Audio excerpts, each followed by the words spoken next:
ഒരു വലിയ ബൗളിലേക്ക് ഇതാ 1 ഗ്ലാസ് പാലൊഴിച്ച് കൊടുക്കുക.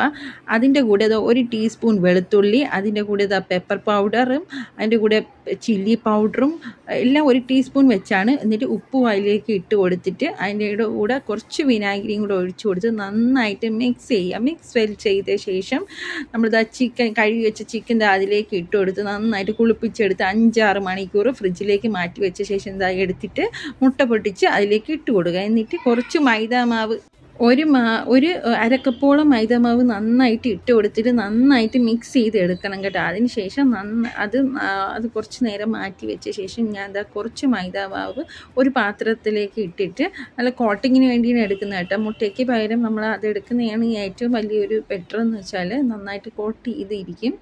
അതെടുത്ത ശേഷം അതും മാറ്റി വെച്ച് കുറച്ച് വെള്ളം ഒഴിച്ച് അത് മാറ്റി വെച്ച് ഓട്സ് പൊടിച്ച് ഞാൻ ഇതിലേക്ക് ഇട്ട് കൊടുത്തു കേട്ടോ. ഓട്സും റെഡി, മൈദാമാവിൽ വെള്ളം ഒഴിച്ച് റെഡി. ചീനിച്ചട്ടിയിൽ എണ്ണ ഒഴിച്ച് ഫ്രൈ ചിക്കൻ ബ്രൗൺ കളറായിട്ടുണ്ട്. അത് തിരിച്ചു വിട്ടു.